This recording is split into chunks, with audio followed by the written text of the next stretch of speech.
Hello and welcome to Blood and Song. Forgive the slightly late start. We've got new hardware in the background that just needed a little bit of tweaking. I am Johnny, I'm your GM, and tonight I'm joined by Ryan. Hello. Sean. Hello, not last. Hello. Joffrey. Hello. Christine. Hello. And Brad Canalini Kershaw. Hey. Brad, uncooked cannellini Kershaw. Just trying to single-handedly wipe out the stream. Yeah. Look, I promise we will let it go, but not till we've told the public about it and ridiculed you for And another year or two. Joffrey needs to know as well. Yeah. It's fine. But we love you for it. Johnny, we had a really amazing time. We all met up. As many of us that could make it. Joffrey, you're invited to the next one. We know you're in Spain, which is why it was an overhanging World Foods Gorge Day, as Taj named it. So we brought some world foods together. Dan wasn't able to make it, but we unfortunately working sadly. Yeah, I'm being with his family and all that. And we all bought a dish except for Ryan and myself, who the storm. We have the storm to blame for that. We have the storm to blame for that. A little bit of laziness, mostly the storm. Sure. Yeah, mostly the storm. Yeah. Because no one else was having a storm, were they? And we found out, as Johnny I'm sure will tell you, we found out that not bringing a dish is actually worse than bringing a dish that's toxic. So, well, we should put this in context. Which is why no one got food poisoning. Here. We are still here. It's all right. That, and I took the lead belly perk as a kid. Yes. Brad actually made some generally really quite tasty spring rolls. Yeah. And as he passed me one, I was chewing it going, did you put cashews in this? This is a really interesting twist. Thinking Brad had discovered some like foodie recipe. He went, no, they're cannellini beans. And it was like it's weird, isn't it?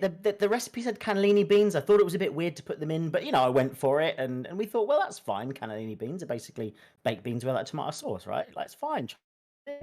I didn't think anything of it, and then Sean said, "You did cook them, didn't you, Brad? You didn't just put them in raw." And Brad went, "No, I just put them in." And Ryan said, "What, from a tin?" Yeah, were they from a tin? No. And then, old grandmother's tales, in my case. My grandma's was like, don't cook raw cannellini beans, they can kill you. And I was like, I'm sure this isn't healthy. Just started Googling it. It's like, oh yeah, they can release lectin, which won't kill you unless you have a crazy amount. But it can, just 4 uncooked cannellinis can give you gastroenteritis. So I actually ate them all. I had no qualms because I was in for a penny in for a pound. I had about 3 of them already. And so I just thought, fuck it. Everyone left them on the plate. I have also now discovered that actually I think I quite like cashews in a spring roll. So, which I wouldn't have known if we hadn't had those. He had roasted them for 20 minutes and then cooked them for 10 on the reheat. I think it's a total Brad move. Like, there's no way that...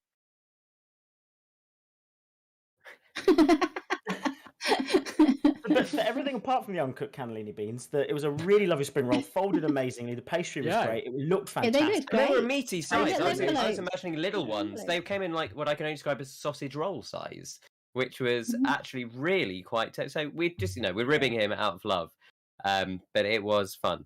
Yeah, and also because of his flagrant stupidity as well. Yeah. So I just have a question. Go for it, Joffrey. So. The uncooked cannellini beans are fine, but then does this mean, Sean and Ryan, have you got nothing in your fridge? It's like they use a storm as an excuse, but everyone else had a storm as well. I'll take this one. Yeah, I have a very lean fridge, right, to make sure nothing goes off. So because it all goes into his belly. Because it all goes into my lead belly. So I make sure that I was going away for 4 days. I didn't have anything in the fridge. Nothing no perishables or nothing like that. Sean lives with his fiancée, who has strict control over what goes in the fridge, and if he tried to take anything, he would have gotten beaten. Well, you're not allowed to say that out loud, but yes. Yeah, I would sorry. have Yeah, he would have. He would have. I would have fallen down some accidentally stairs. walked into a couple of we doors. can't. Let's not make fun of. We can't make fun of domestic He would abuse. have. Disclaimer, No, Sean no. is not being domestically abused. No, psychologically abused because I am in a relationship, so that's par for the course. But that's we're what not- a we're not the relationship game- is, isn't it? Yeah. We're not the game marketing executives. No. We're not going to put that. that To kind be of message out, fair, to anyone not in the UK or anyone not paying attention to UK weather, we have just been battered by 3 named storms in like the last 6 days or something, and Friday was particularly bad. It's Storm Eunice, and it absolutely has caused chaos all around the country. Highest speed winds on record in England ever. 122 mile an hour recorded at the Isle of Wight, which is where I'm going next week. Holy crap. Isn't that like fly away speed? Isn't that like... Yes. Yeah, like really dangerous. My wife works for the Definitely RSPCA, dangerous. and she had to put out notices to all the local homes. And I was like texting my friend saying, "Keep your cats inside because they will get blown away if they go outside." Yeah, which is hilarious. As we all funny, know, not but it's funny. not Hilarious. it is. In a cartoon, funny, but in real life, real cats not cool at all. What did your fiance say about it, Sean? About what? About the she storm. said like English people. She's Japanese. She's like English people complain about a little storm. They should get like a Typhoon. Typhoon season. Exactly. Typhoon season. Like extreme weather that they get in almost every other country. Yeah. But to be fair, they're sort of built for it. They have like foundations that are on little moving platforms and things like that. A lot of them are built for it. But you say that, but the Brits, like every type of weather, we're not prepared for. 1 foot of snow. Doesn't matter what it is. No more schools. 1 foot of snow, an inch of snow, everything shuts. Everything closes. We're Too hot, built everything for closes. Too rainy, mild. everything closes. Yeah. We're built for mild, basically. Yeah, I remember. Yes, mild, I remember thinking that repeatedly when I was in the UK, because in Spain we're very prepared for hot, and that's fine. And if it rains a lot, we're sort of okay with that. The floods do take cars away down into the sea, but that's sort of part of the deal. It happens. Oh my god, it happens every spring. Most villages are built on like like a river valley, and so when it rains, it floods and it takes away cars. It's fine.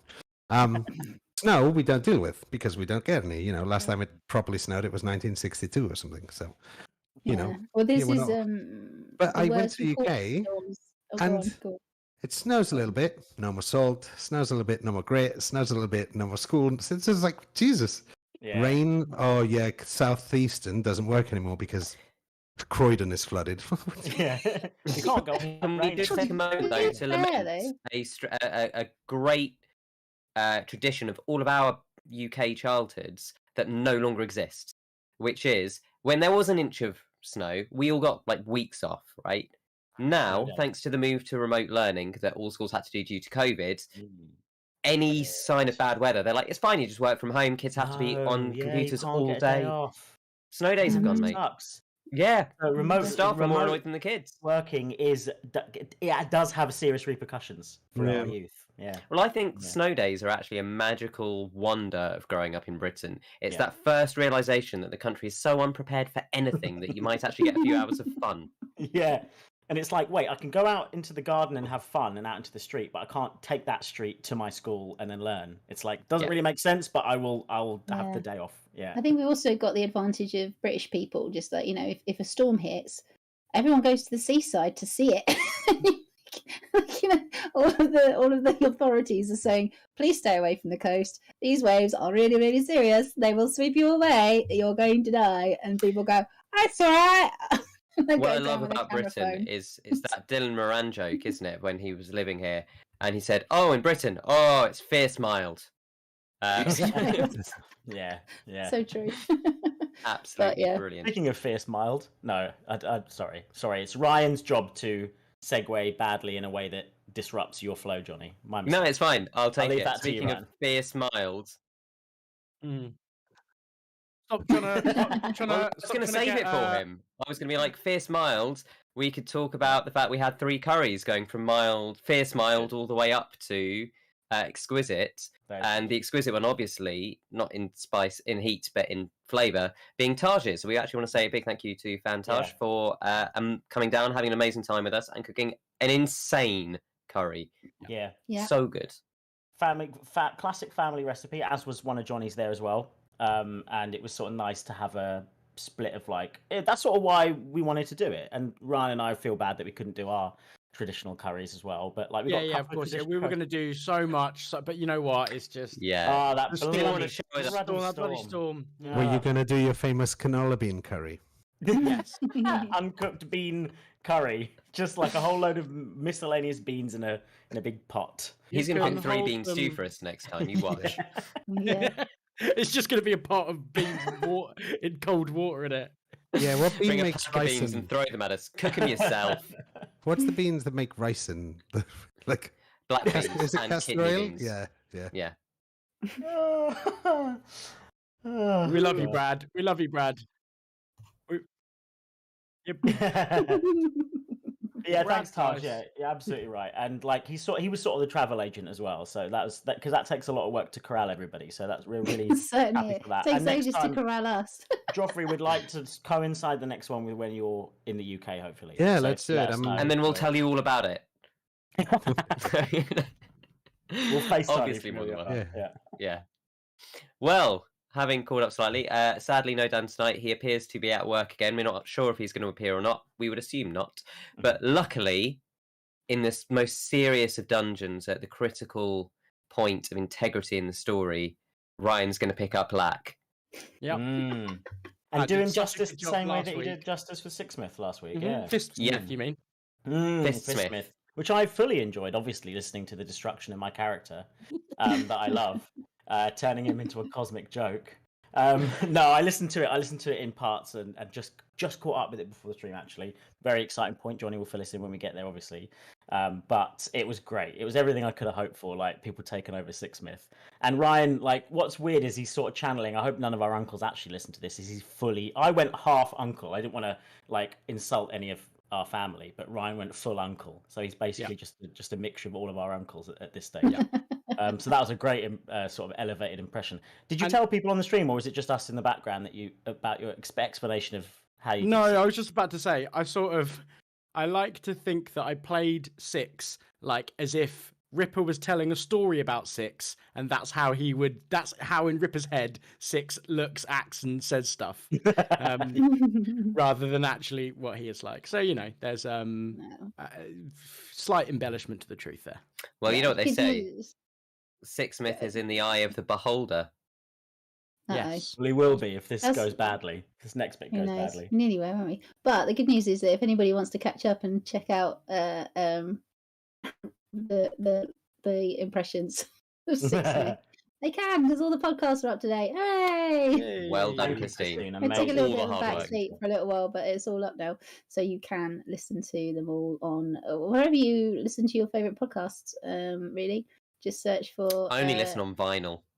So if you search for Total Party Win, Blood and Song, we've got all the links as well in our in our social medias in the bios. We've got links to Spotify specifically, but you can look for it in other podcast places. So, talking socials, Ryan, where can they find all that stuff? You can find us at Blood Song Party on Twitter or Blood and Song on Facebook and Instagram. And some of the deep, dark, weird places of the internet, you may not find us, just like the deep, dark, weird prison we're about to enter into. As you said, that was good. Thank you very much. That was really good. It looked like he was going to leave. What have I fucking told you about segues? You have to turn them on before you lean forwards on them, otherwise they don't drive. You see, he's making a joke about the segues. Yeah, I was there. Yeah. It's fine. She's going to say it awkwardly. Shall I just go? You've got nowhere to go but roll the tape now, Johnny. Checkmate, son! I'm adding another D20. Roll the goddamn tape.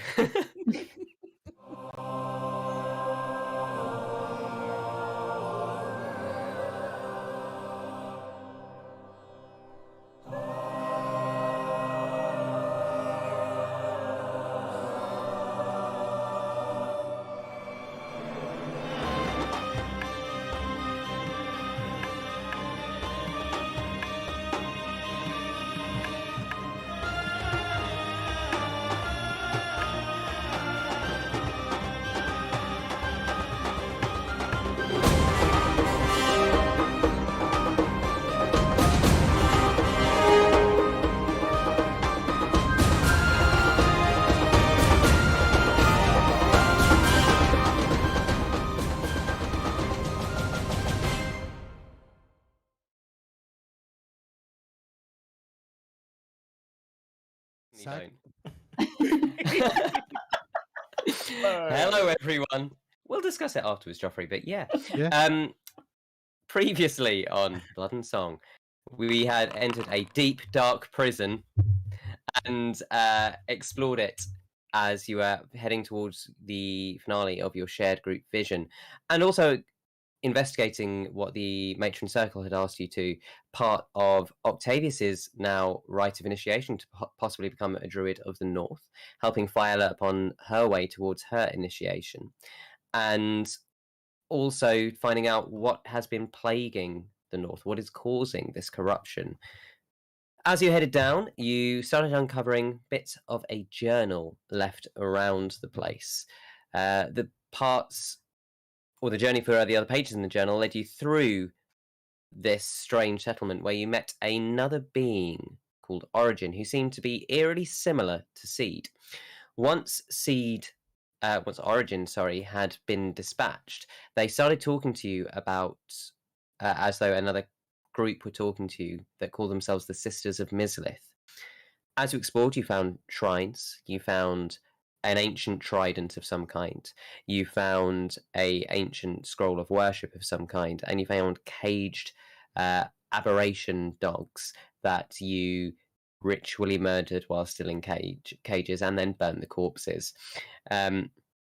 You managed to find an experiment chamber as well, where it seems that a lot of these experiments on these beings had been performed, and there was some supposition that maybe Seed had been born or made in a chamber like this too. The strange link was that within the diaries it was revealed that my center, Faeza's mentor himself, seemed to have once been in this location and seemed to have been aiding these people, or at least was forced to work with them. As you explored further, you came to a mystical glowing orb, which you covered and placed in the corner, but not before a voice spoke out, saying that it now saw you. Finally, you explored the tiny prison, seeing narrow cells with long dead corpses and experiments. And finally, in the last cell, hunched over, withered, looking elderly and patchy, blinded eyes, you found my center himself. And that is where we are going to pick up. If I remember rightly, his clothes are all covered in blood and things as well, aren't they? Like, didn't he have some welts and he looked like he'd been beaten up or similar? Yeah, they all looked very dried and long gone. Right, okay, cool. So, he said something, didn't he, before we came in? All he'd said is that you, little one? Yes, it's me, is what Ryan would say if he was playing Sixsmith. He would, wouldn't he? No. I think Faeza would probably push her way to the front and have a good look. Can she have a look at him and see if... Sure, you don't need to roll. Even through the grime and the muck, it's easy to distinguish my center. Cool. Yes. Are you hurt? Are you all right? Like, she goes straight into sort of shocked, kind of checking him over and making sure he's okay, and trying to see if he's injured at all or anything like that. There's no suspicion with her at all. She's like straight in because she's been looking for him for 10 years. So you're going to open the bar or try and open the bars? I was just going to ask, is there a way that we can open the cell maybe? Is there like, does it look like it's on a mechanism or it's locked or... They all appear to be kind of quite old, kind of iron cages. There are locks on them all. But as they look quite old, it's up to you how you decide to try and open them. Six, you want to give me a hand here? And we'll just we'll try and pull the bars apart. If this is the man you know, Faeza says, can you check if he is the same age? He's referring to the idea that we've seen things that can rapidly age people. He's just not sure. Well, it's been 10 years since she last saw him, and if he's all beaten up and got long hair and beardy and all that lot, until she gets a bit closer, I'm not sure she'd be able to tell. Okay. While they do this, can I discreetly do Eyes of the Grave and check for any undead, including this Of fine course. figure of a gentleman. I will take that off my. So as everyone else and is, as he's doing that, Yeah. Faeza's going to grab her crowbar that she's got in her gear and see if she can try and open this lock. cool. So because Ripper and Six said they were going to do it, do Ripper and Six want to roll with Okay. advantage because we've essentially got a crowbar being handed to you as well. And What am I rolling? whilst they're Check. rolling, athletics to try and pry the bars, essentially. Docs, you see absolutely no undead at all. Excellent. I rolled a raw strength check and just got a 21. I assume that'd be okay. I got a 24. Cool. Well, yeah, that's more than enough. It wasn't a particularly hard check. And with the kind of gates are pulled off, Pirates of the Caribbean style. Can we have a cooler noise than that for the higher roll that we did, please? No, I'm not saying it wasn't cool. I'm just saying I'd like it to be. Can anyone do that thing where they go, "Oh, I did it"? Yeah, okay, that's good. I'm satisfied by that. It makes a really cool noise as it comes off. And they can just clang the bars, and Faeza, you can rush up to my centre should you wish to. Cool. She will, and she'll start checking him over physically just to see what's going on, and probably make a medicine check for me, please. Yeah, look over to Octavius because Octavius has done some health stuff before, I think. Medicine, not a very high score. Oh no, Octavius, that's all right. 18. So you can take a roll too. Okay. I've got 18. Yep.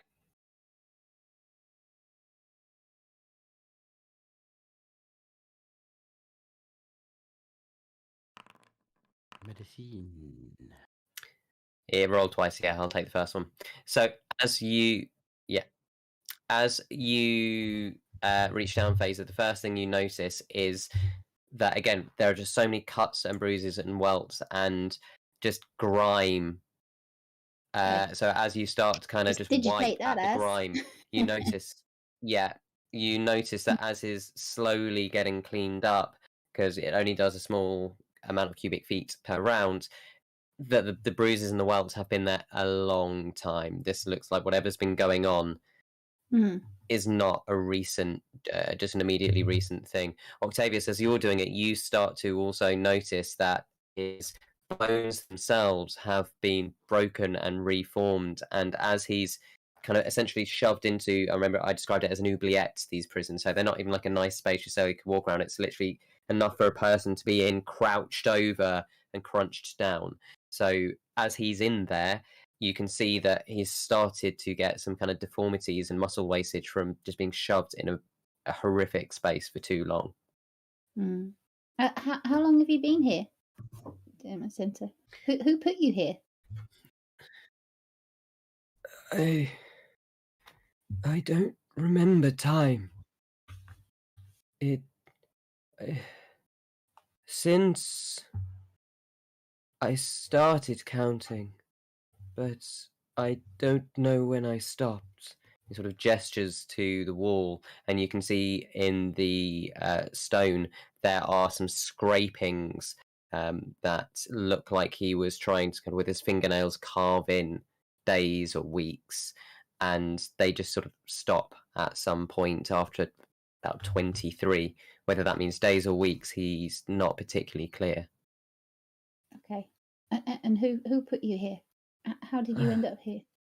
As you say that, he kind of reacts visibly, kind of pulling back and looking suddenly terrified, trying to break free of yours and Octavius's grasp. It's like, they're always watching.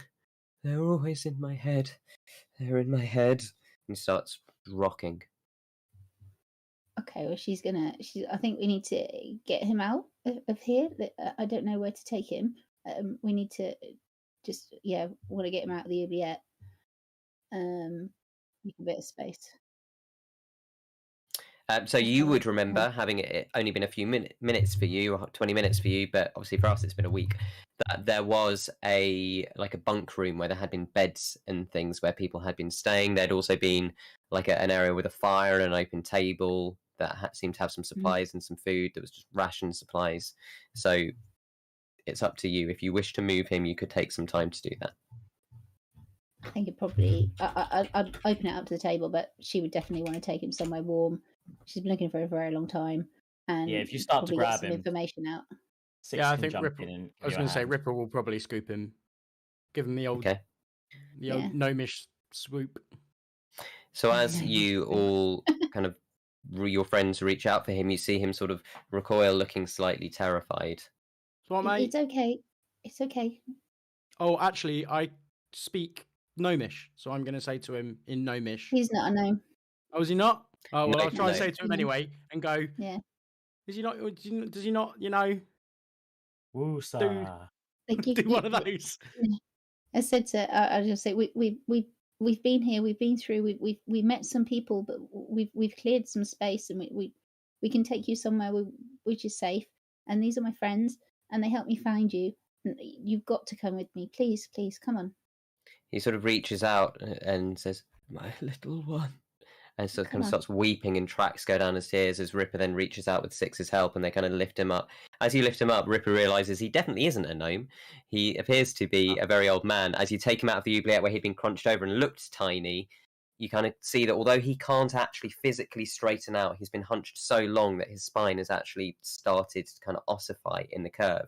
You can see, at least from the length of his legs that are now kind of hanging loose and semi-useless, that he was once, well, he is a human. He's just been subjected to some pretty horrific stuff. Bit yoga, mate. Sort you right out. Trust me. Okay. No, actually, it should have been Pilates. That'd have been more accurate. Doesn't matter. Carry on. Too late. That ship has sailed. So yeah, I think we take him to the bunk room, and we try and make him comfortable. Okay. And then Faeza starts, obviously she starts brewing tea. To see if she can do something to make him comfortable. Above the table, I don't have a lot of spell slots left. I do have cure wounds, but not sure if maybe. I'm happy to cure wounds. Hey, brother, I'm going to patrol the hallways, huh? And make sure that nobody comes and sneaks up on us. Saffron, no, I'm playing Six this episode, not you. Oh, that was your lack, was it? Yeah, what's lack sound like again? Wait for me. I'm gonna do a level 1 cure wounds on this man. Hold on, wait. Don't blur spells. Use my lay hands on. Okay. Is your lay hands? It's also. No, it's not spell slot, isn't it? Oh, all right. No, it's a pool that he can draw any amount of HP he wants from, and it just takes away. Yeah. I'm gonna give him 5. Let's give him 5 back. But Docs is he's messed up. This is massive flashbacks, PTSD. Like, oh god, yeah, this is what could have happened to his family if he hadn't killed them, which sort of justifies what he did. But at the same time, so it's just gonna. How is he showing this? How's it visible? Or is it visible? I think he's just seems ashen and shakier than usual. Just a bit more distant and disconnected. Right, Six will keep an eye on him because he thinks he might be of no use with whatever's going on with my center at the moment. So just gonna go and patrol with Lack, I think. So as my center gets this burst of healing energy, whilst it won't fix his actual ailments, which aren't just like, oh, and now I'm healed. It certainly, you can hear his breathing become a little bit steadier. You can see some of the bruises just start to heal, all the kind of the superficial battle wounds essentially absolutely heal with that. And with the warming of the tea, and did you say you were taking him to the room with the fire? Yeah. Yeah, with just the warmth of the temperature, you can see that his dark skin goes from being the kind of the ashen grey that had seemed to returning to have a little bit of vibrancy and colour from it again. Cool. Does he look like he is aged naturally from 10 years earlier, or does this look like... You could make an intelligence or an insight check for that, I reckon. Ooh, I'm going to go for intelligence, I think. Okay. Oh, that's shit. Got 10. That's not a bad score. Remember, not everything is like 20 to win. Whilst you saw him, it's been a decade. Equally, you've known him long enough, and you've seen enough other humans age to know that some people, it doesn't look initially like he's been aged by magic. It looks like he's been aged by harrowing experience. Okay. Okay. Does he seem like he's starting to relax a little bit more, or is he still like? As much as someone who's experienced this could instantly relax, he certainly seems to be kind of looking around at everyone more. Initially, he'd just been sort of very kind of 1,000-yard stare. Now that he's starting to kind of notice things and kind of sip and sort of looks at you and just manages to at least give you a very weak smile. My centre, these are my friends. This is Sixsmith, and this is Lack, who's just gone out the door. Did he say he was patrolling? He is, isn't he? Yeah, he's probably standing at the door, just looking up and down the hallway, making sure nothing. This is Lakrishnu, and this is Ripper, who tells lots of really good stories. He's very good at them. And then this is Octavius, who's a great commander, and this is Dox. And Dox is good. So we're all really, really excited to find you. They've been helping me for a while. So they've heard something about you, but not a lot. And we just want to know what happened. How did you get here? It was a journey. I was coming north to look for something, and it's so hard to remember. Slowly sips his drink. Go for it, Ripper. I was going to say, do you want to should we get his notes out? Maybe seeing his own handwriting will rejig his memory.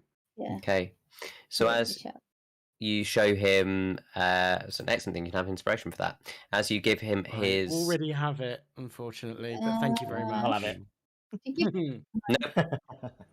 No. As you pass him his journal, he looks back through it. You see that he sort of avoids the later parts completely. He won't even go beyond kind of the halfway point in that journal. He's just looking at the very early days, and this sort of mirthless laugh leaves him. Simple times. I owed money, little one.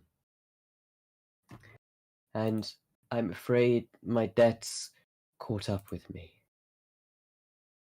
I had to leave. And I thought I would find wealth and power here, a way to protect me. I didn't. Looks a bit confused. She's a bit confused. She's like, but we didn't need money. We just helped people, and then they gave us things, and you found lots of. Yeah, she's very confused. I wish that were the case. I am glad that the rigours of the world have not tarnished your innocence. Well, I mean, it's been 10 years. What were you looking for that you thought would make you money? You mentioned an artifact. What would that be? I did not really know, just that it was something whispered about in certain circles that the God King would pay handsomely for, or the elders would pay handsomely for, and I might be able to return. Okay. So what were the whispers? As you say that again, he shrinks back slightly. They're all around us. They speak all the time. Can't you hear them? Sorry, I meant about what was it that they said they were looking for? You went to see Ignis Day, and you met someone called Hawthorne Steele, and what did you tell them you were looking for? Can everyone just make an insight check as she mentions Hawthorne Steele, please? Including Faeza. Of course. No. 19 for Ripper. And you've got a 12. I got 8. She ain't noticing nothing. Just stirring the tea. I'm not 21, but I'm not there, so. I'm sure anyone over a 12 notices that as Faeza says, Hawthorne, a look of incredible guilt passes over his face.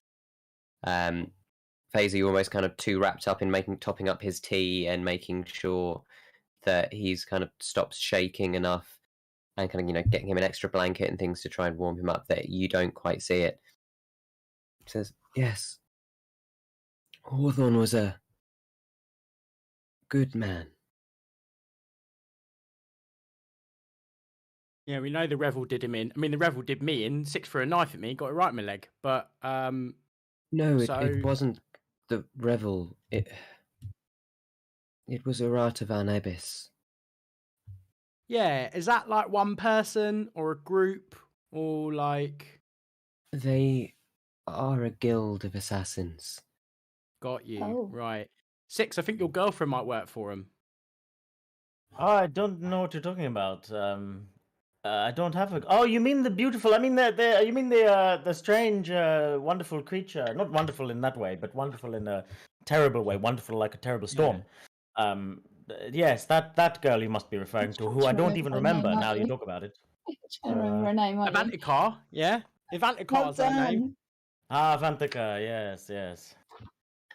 The evil wench, Avantika, something like that. Thank God for note keepers. Oh, my notes are up here, baby.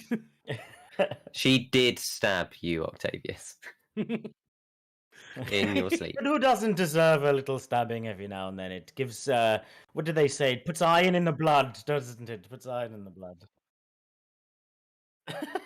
Well, I mean, out of all of us. I mean, let's ask your brother if he agrees with that sentiment. Do you know what I mean? No, I kid. She is an evil wench, and I will kill her next time I see her. Well, that might be an option. So at least we know there's some kind of guild, and then you travelled, and then Hawthorne told you where the matron circle is, right? Yes, he told me how to get there. Yeah, round place of mummers. So, how did he tell you how to get there? As he lay with the arrow in his heart, he told me as he died. I ran. I could do nothing for him. He jumped in front of it. It was meant for me. Yeah, it seems you saw him perish? You saw the life leave him and go somewhere else? I went back. I tried to help, but he died a few days later. Well, we had a friend who died for us, and to save us as well. Yeah.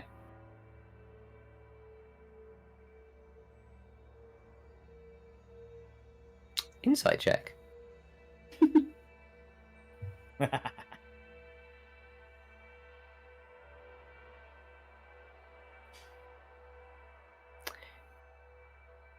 You see him lie. Uh-oh. Gulp. Mm-hmm. I always forget about the insight. Spoiler.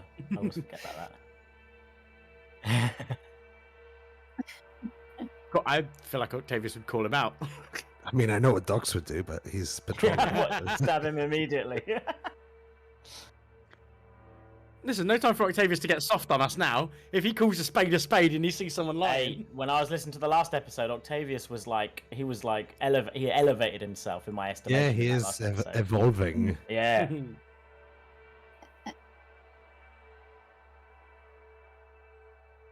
Put it this way, it's not, you see the lie not as in like, I did him in, but you see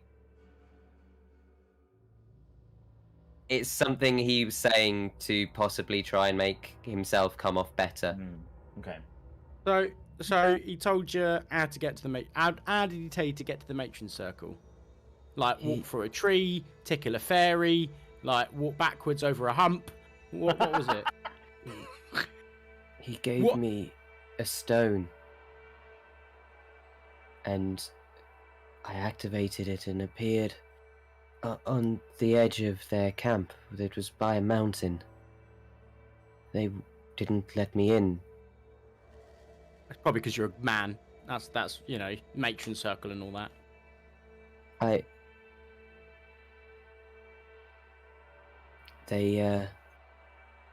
spied on them and stole what I needed. Which was... Come on, old man, you can't be holding out on us right now. Listen, Faeza told you I'm a great storyteller. You got me hooked right now. Right? I'm in. You standing here. They told me they spoke of the location of this place when they were sending druids. I followed some of their initiates and offered my services. They brought me with them and they perished in the caves.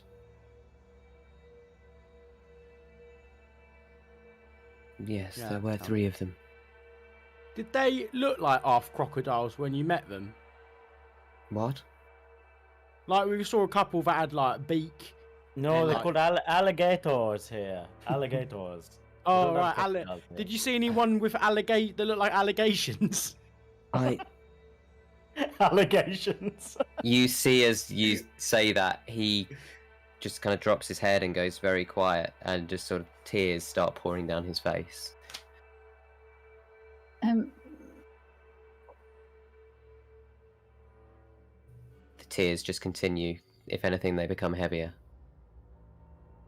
Faeza's gonna step up close and go, look, my center, we need to understand a little more, and if you can talk, please do. We need to know who did this, how it happened, and whether we're in danger now, still. Through his tears, he kind of... I had no choice. It was do what they whispered or die, and I don't want to die. So I helped. I cut bone, and I didn't actually do it, but I helped. I showed them how to mix iron and blood, but I don't know how to make iron, and it made them angry, and so they cast me in the cell. The whispers, the sisters, you're all in danger. I think Six will try and just quietly speak to Faeza and go, I don't know about this part of the world, but in some parts of the world, this sort of action will be is dealt with very heavily, participating in this sort of corruption. Just be prepared for that. He doesn't know anything about this world, but he knows that possibly collaborators to, or like some kind of sympathizer or supporter, not sympathizer, that wouldn't be the right word, supporter or enabler. It's possible. He doesn't know. What you would all know, as it would have again happened to you very recently, pardon me, is that whilst travelling this place, certainly since you first heard these Sisters of Mislith talking to you, there have been several attempts to kind of batter into your mind. Yeah. Okay. Faeza's going to sit back on her heels. She's not ministering to my center anymore. And she's going to say to him, who was Origin? That was Origin. I think Origin was 3rd generation. They're trying to build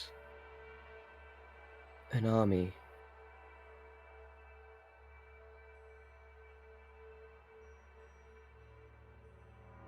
Of course he can.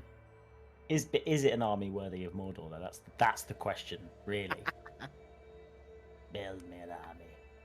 Faeza's a lot. That's a lot of information for Faeza, just so everyone knows. First of all, the My Center she knew wouldn't, or the My Center she thought she knew wouldn't have taken part in anything like that. Okay. Also, well, that's useful for them to know, because otherwise we might judge him differently if we didn't know that. But she's not saying a word yet because she just doesn't. This processing, also, yeah, she's going to step forward and sort of she's going to she's there's a strange kind of focus coming on her now, where she's definitely not fluffing. She's not like trying to minister to him. Like I said, she's going, "What army?" I don't know. They don't tell me. They just said they needed more. That the first batch were too free, and the second were too weak, and that the third, they needed the steel, the iron to. I couldn't help them make the plates to protect them. You've got to flee, little one. You're much better at these making things than I. They could use you to do it. Please, I don't want you to fall into this. How many did they make? How many did you make? I don't remember. And you can sense it's genuine.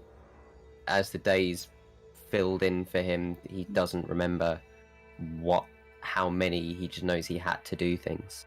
She's starting to get a little bit angry. She's like, 10, 20, 100, 500, 1,000. I'm going to put my hand on Faeza. I'm going to just put my hand on Faeza to try and calm her. I just remember the pain if I ever refused. I tried to refuse, but I don't want to die. Faeza's walking away. Faeza's walking away for a moment. Just as she walks away, Six will go, Faeza, we cannot leave him here. And just leaves that as an open-ended stuff for you to think. I guess he's thinking if you're going off to think, we need a solution to that. She's just stepping back. She's not going to ask any more questions. She's a bit. She's yeah. In my frantic patrolling of the corridor, can I have heard that last sentence? Of course you can. Thank you. Brad will say that the ritual will have kind of be completing around now. You know when like a...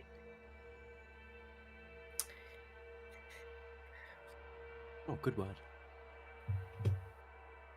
Awesome. Not immediately. It's not like he's under a spell right now. But can you make an Arcana check on top of that?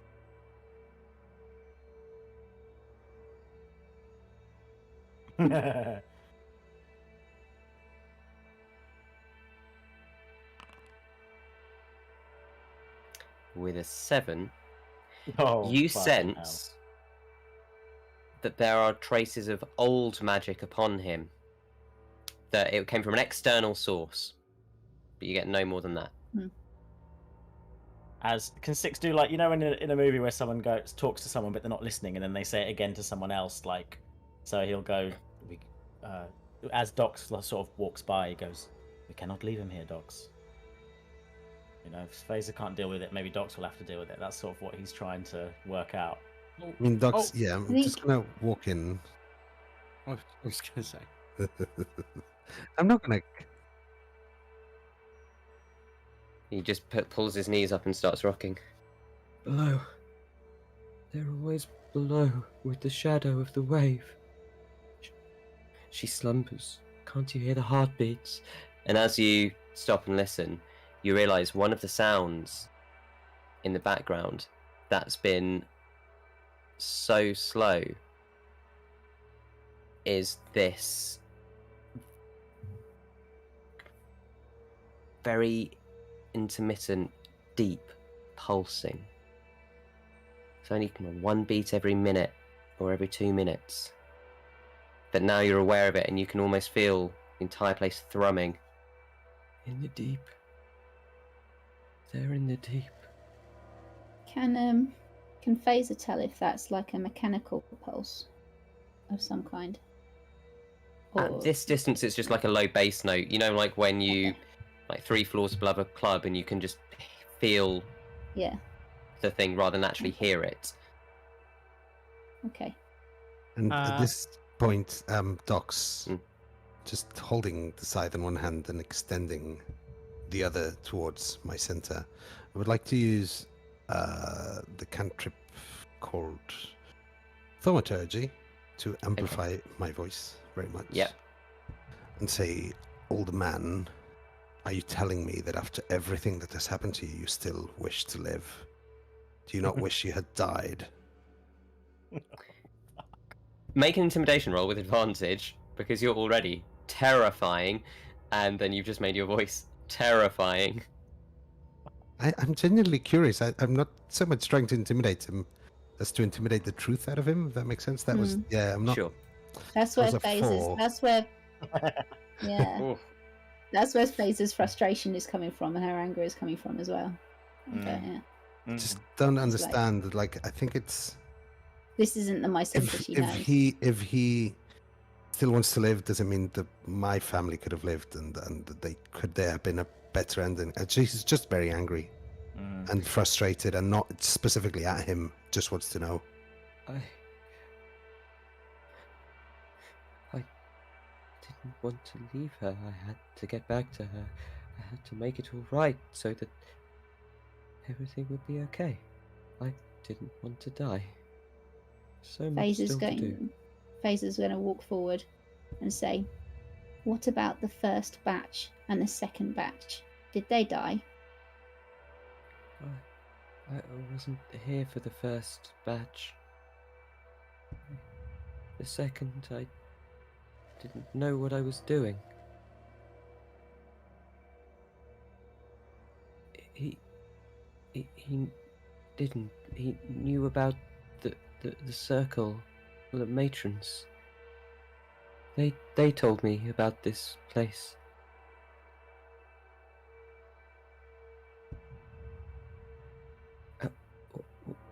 What? I don't know what you mean. Did Hawthorne mention someone called Seed? He mentioned his did he mention a student? Proper student? And what did he say about them? They were brilliant, and they could change the world if they could learn to be them. I didn't pay much attention to it.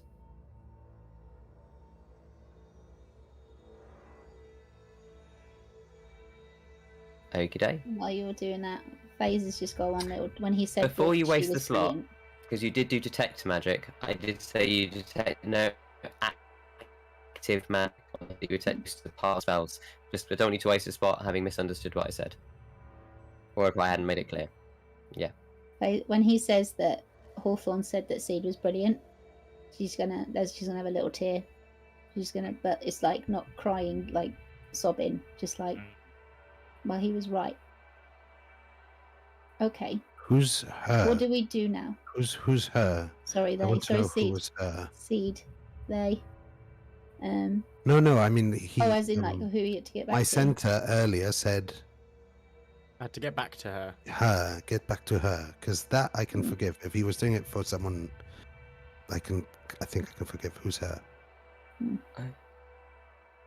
She was the only good thing in my life, my little one.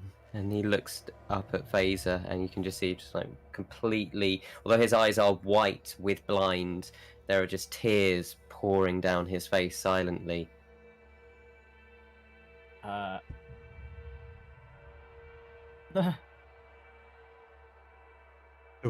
you right. her? Is that? Yeah, I think Faeza's definitely her. Okay, Faeza's going to say, well, we need to sort this out now. Whatever the past was, you need to be honest with us. There's a lot of things that you haven't told me, and there's a lot of things you're not telling us now. And if we're going to sort this out, if we're going to try and fix this, you need to promise me that you are going to tell us the truth and not hold anything back anymore.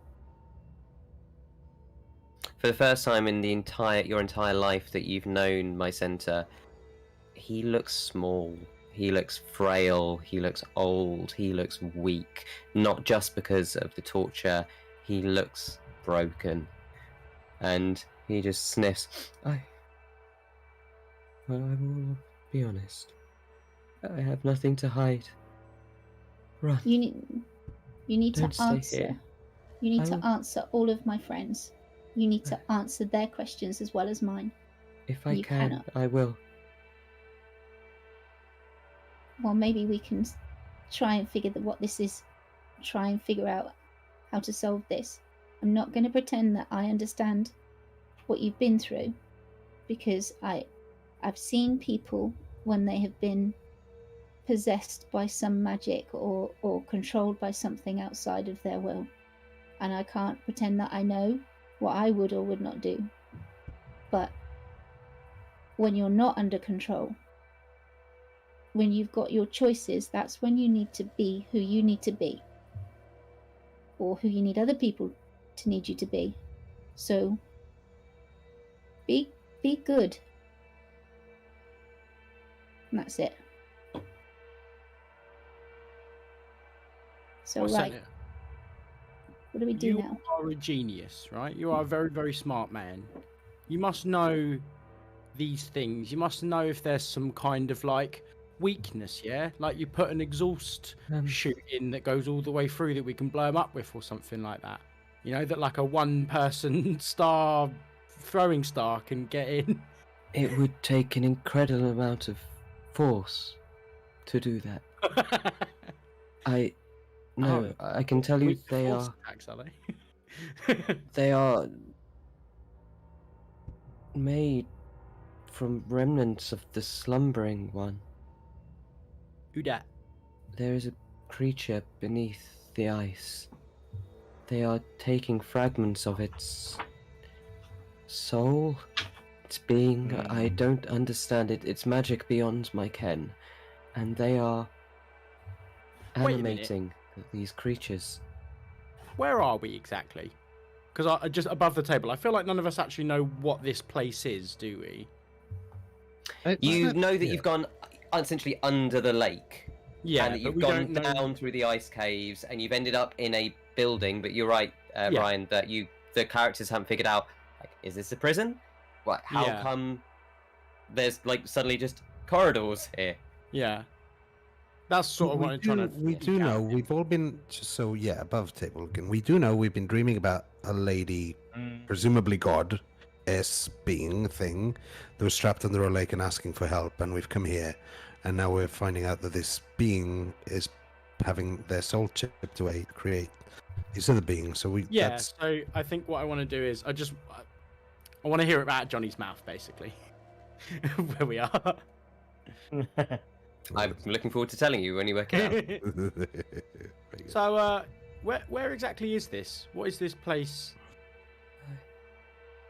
It is the remnants of a place that was.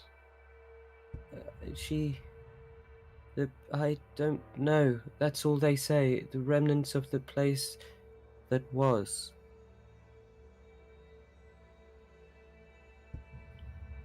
Or prison. Boom. Well, as you'd walk through, you'd seen that some of the rooms had been, again, kind of like this great black kind of obsidian walls all around, and that some had it all been kind of cracked. You would definitely know it's very different, for example, from the Tomb of Belian, where you'd found the trapped angel. This doesn't have the same kind of, ancient feel. This very much feels like something chipped out of the ice. I'd say with this discussion happening, everyone could make an insight check.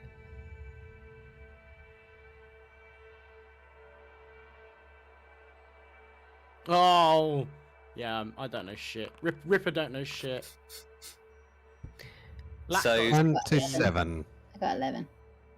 Sixsmith gets 23, and he's really, he hasn't said anything, but he's really studying my center, and he has his hand on his sword and the other hand on the hilt. Just as anyone his over sort of natural pose. To get a very straightforward answer, you did need a 20.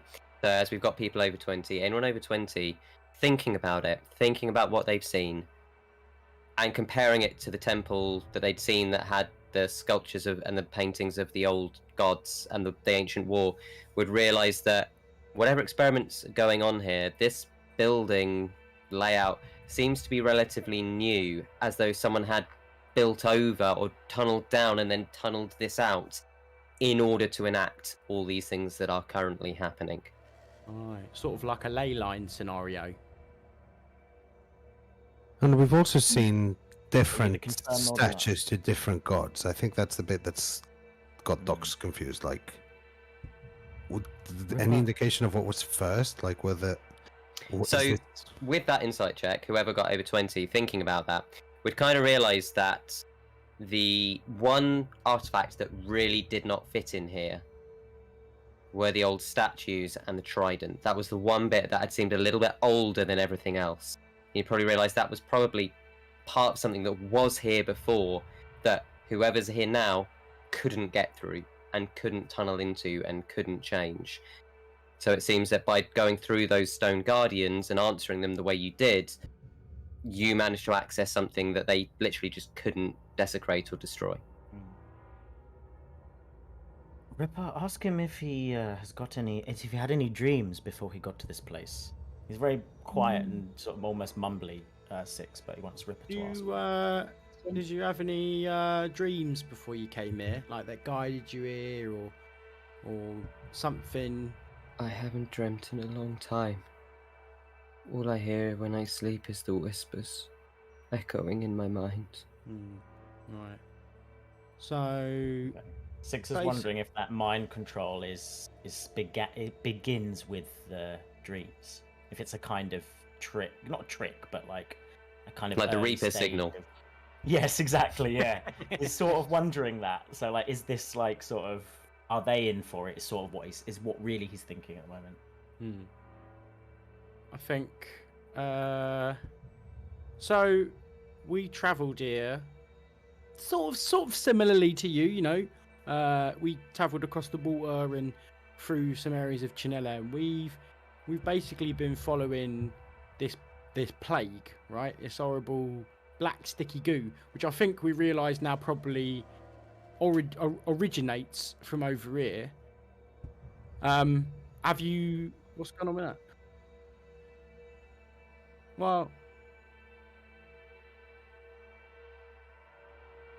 okay.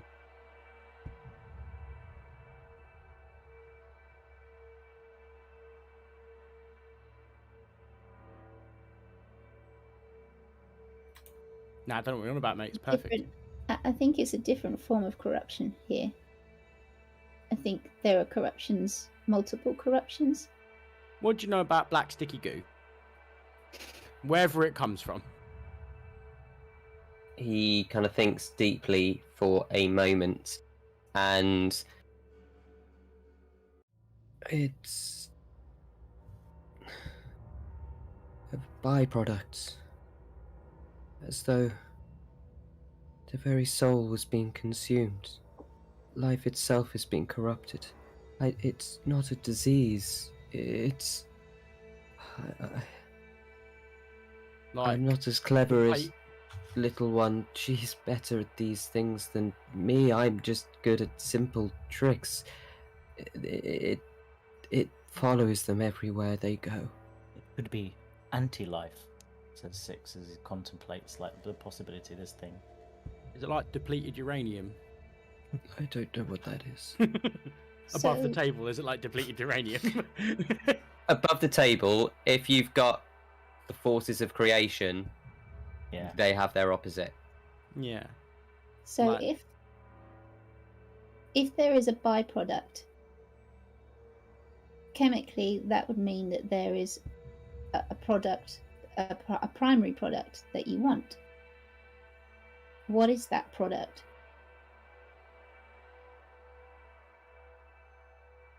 They did not tell me. They just whisper about bringing their mistress back. And who is that? You can see that he wants to tell the truth, and he looks at you with his blinded eyes, and there you can see a struggle as though there's something is stopping him saying a name. You would know above the table that it's not magic because you cast detect magic. It's just sheer fear at this point of almost whispering a name that he knows is forbidden and sacrosanct. And you bang it out in Morse code. Octavius. Let's give us a thumbs up or down, whichever one. Yeah. Felania. As you say Mislith, he just shrinks back and just nods. Okay. Oh yeah. Didn't they?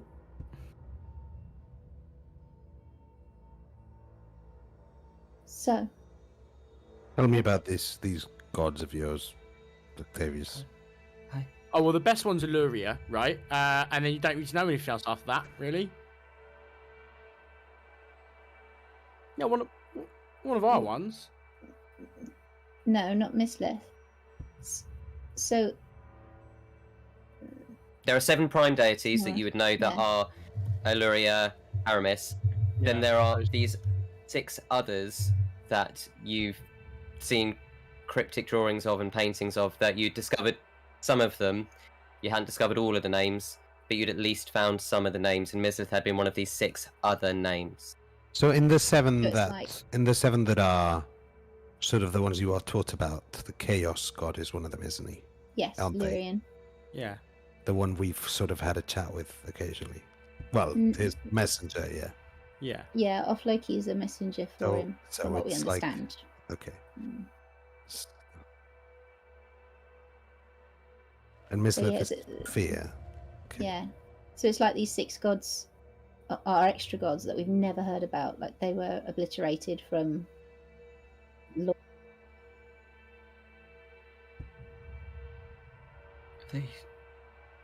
They want her back.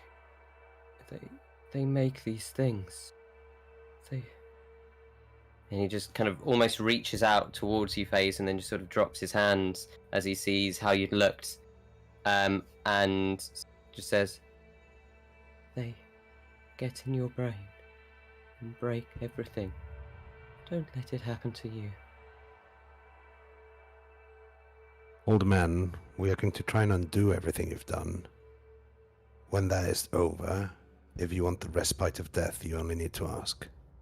I will walk away. That's I cold. have something to do once everybody has that's fine. spoken to myself. Docs can have some inspiration for playing into one of his character ideals incredibly well.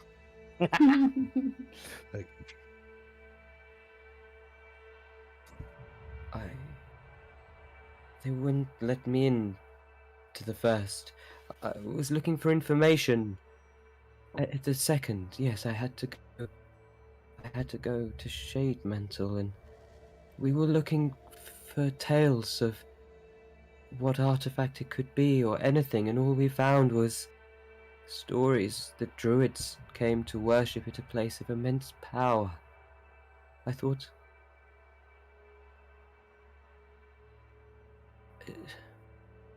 There are said to be sites of power all over.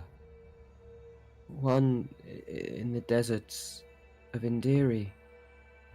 One somewhere off the Storm Coast, but none can get into the Sea of Storms. The storm is too powerful. There was said to be one in our home.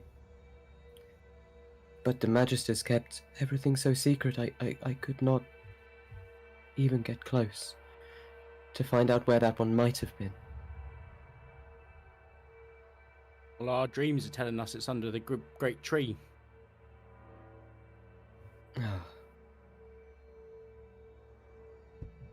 We've all had a group vision, and it happens sometimes, and it's very confused. But that's what led us here, because of a creature under the ice, something that we could see under the ice. And as you say vision, his eyes kind of go wide again. Don't trust. They get in your head. Don't trust anything you see. I don't know.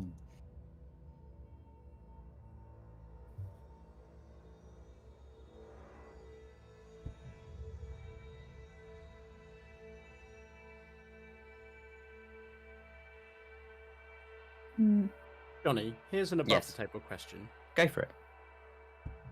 Throwback to the first items of content we put out were some lore casts. And a particular lore cast about Feliana was read in a pub by a handsome gentleman. So can I roll a history check to sort of guess if I've heard that story? You absolutely can. I am going to very quickly reread that story from the text because it has been a while, and I'm sure I probably put some clues hold in on. this. Let me roll first in case it's rubbish, and then you don't have to do any reading. Yeah, fair, but I'm still just going to check. Yeah, it's because probably I'm good sure anyway. Yeah. That I You read put the it. story. It's only a didn't you? 10. It's Sorry. only a 10. I think Well, that's it not was awful. It's really not awful. 50%.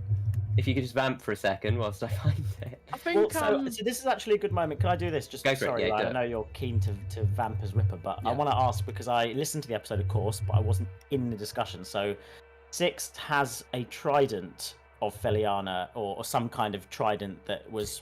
Yeah, What are the So far- circumstances? Yeah. having picked it up, you were told by the statues that the only way to truly wield it was to swear to the ideals of Feliana. Having not had time to rest, you haven't been able to attune to the weapon and get a sense of what that means. So at the moment, it's just a trident. You know it's a magic trident. You know it does something. I know above the table you can see the stuff in the item description. I genuinely haven't seen it yet, actually, though. So at the moment for you, because you haven't attuned to it, all you get is you do get the +1. So essentially it's a +1 trident. All the extra stuff will come after you've managed to attune to it. However, attuning will need essentially an hour of deep meditation or more, something which you wouldn't need to roll to know is possibly not a wise idea in this place. That might be something to get to later. Sure. Okay. Cool. Right. And did you go over this sort of understanding of Feliana in the last episode, or what's the sort of No, because the statues were very vague. But it was the sense that she believes in miracles, in doing the right thing and letting things flow and finding truth and honesty, and she's kind of very in tune with their emotions and things like that. But again, you get the sense that there was a radiant pureness to the item and to the statues. It was something very different from the very really clearly shady Tomb of Belian that was like, hey, it's a bit dodgy. This had a very different presence, which is why Six was willing to reach forward and claim the trident.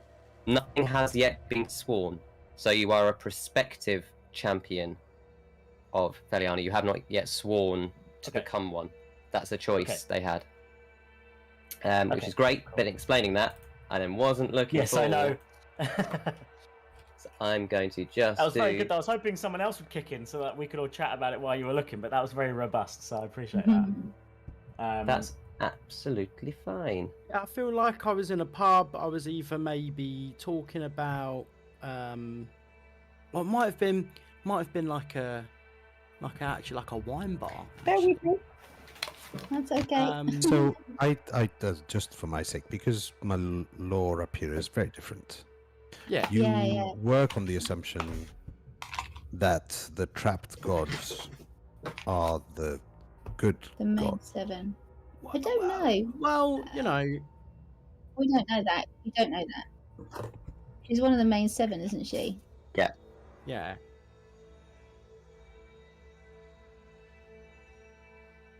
She's the god of storms and the sea, isn't she, Feliana? Yeah. Okay. So you would all know, aside from Docs raised in a different land, that you have all been taught Feliana, Lady of, the wife of the god of the air. No, god of the air. Yeah. Circa is. He's married to Ondra. Yeah. With Ondra. Thank you. Sorry, I'm trying to do 3 things at once there. And so Now, you would all listen, have a general working knowledge of her. Faeza's got notes, mate. We've got Christine's got notes. We can just go back through and look at those. Yeah. And the Shadow Six, do you know what their names are?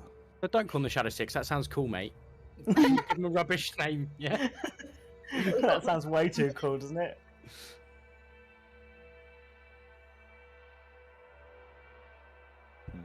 Yeah. What's the name of your one?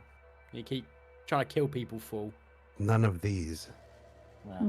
Well, but we figured out, I think, earlier on that the northern gods have similar properties but different names. But we haven't worked out if they're exactly the same gods, just with different names. Do you know what I mean? So they sound very similar, don't they? I think. Not Or really. Some I mean, above the table, probably, but I think in his head it just sounds very different. Being Fae, especially, it just. Ripper, with your 10, you would basically all you would remember is that everything you've heard about Feliana is how she just wanted to protect the oceans and love nature and didn't really like people messing with the natural world.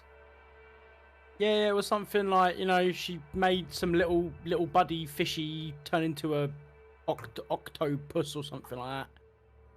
You can't say that's a rude word, the octopus, where I come from. I don't know what it is for you, but it means something very different. It was it was just basically it. Octopus is like 8, right? And then vagina.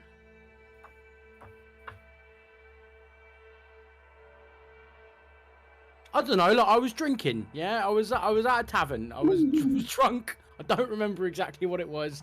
There were some people. They were fishing. They made they turned it into. They were entrepreneurs, right? I think it was Bezos.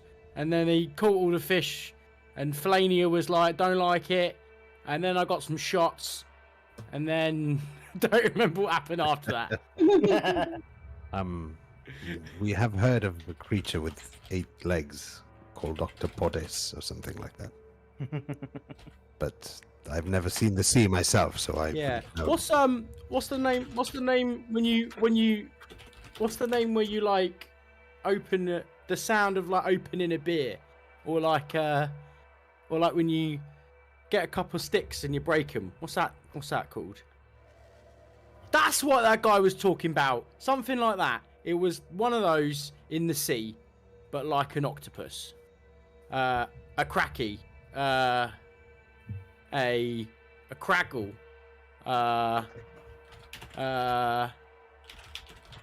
No, it's tough, man. Yeah. I've had too many drunk nights. They all roll into one after a while. Are you sure you're not drunk at the moment? Well, I haven't really lived by the sea. I've been to the seaside a couple of times, but like, twice,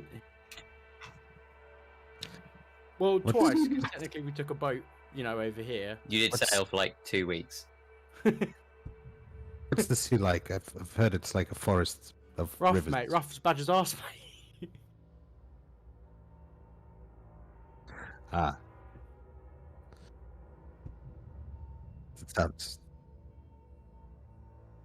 It sounds terrible.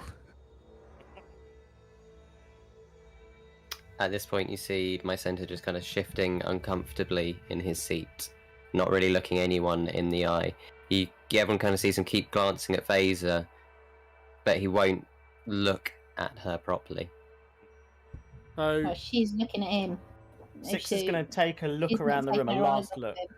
Right. So if she thinks he's holding back. He's clearly not holding back. It's really clear at this moment that he's just got deep shame written into his face. He's got nothing to hide at this point. Okay. I think we should bring him with us. That's what it was. Small fry turned small fry into a kraken. That's what it was. I remembered. I've got it now. Yeah. Six is listening to the story quite intently, such as it is. He remembers the story from a tavern somewhere. And he looks around to see. He wants to speak to my center, but he wants to make sure everybody else is sort of finished. So he looks around to see. So obviously, Faeza is giving him the stink eye. She's not quite giving. She's not. It's not quite a stink eye. Like it's like a. It's kind of melted. She was angry with him when he was holding anything back, but it's very obvious that he's said everything he can say and that he's broken. And when he talked about Hawthorne mentioning how brilliant Seed was, she I don't know, it's this weird kind of recognition that he's not who she thought he was, that he never will be, that he's been through a lot that she doesn't understand. and what she thought would happen when she met my centaur has not happened. You know, she thought when she caught up with him, he'd have a lot of answers, and that he'd take control again. But now he's saying that he can't and he won't and he's too scared to. So, you know, that's like, this is, yeah, it's a lot of bubbling in her brain. But yeah, it's like that moment where you realise your parent isn't perfect, is an old useless person, Yeah. and they need you more than you need them. Yeah, I wouldn't go that far, Yeah. but you know, possibly. I love you, Dad. You're wiping Can I my just tongue say first, mate. to Faeza something? Yeah. Little one, he is not very much unlike me. He's just been less lucky with the choices he had to make. Mm. Everything I've done was to protect someone. I think. It seems like he might have protected himself.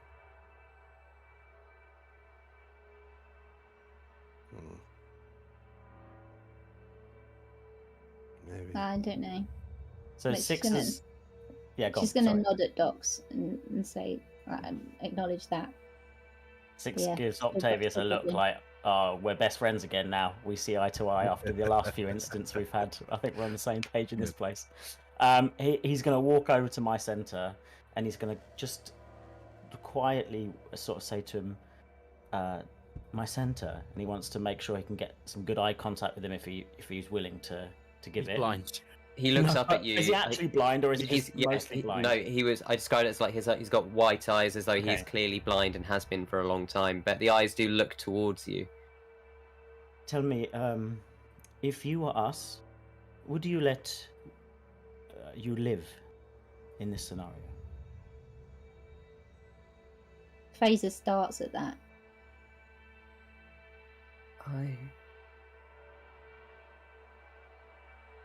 I don't think I'm the right person to be answering that question. Hypothetically. So Six gives Faeza a look just to sort of see if she thinks she's the one to answer the question. He doesn't need an answer. He's just gonna check to see if that's the sort of vibe he's getting. Does my center mean Faeza is the decider of that? I think Faeza, yeah, Faeza will say, I think there's been enough death. Yeah, you don't want to be Judge Judy and executioner. Yeah. 10 years is a long time. It's funny you say that, Faeza. And he pulls out the trident that he recently picked up.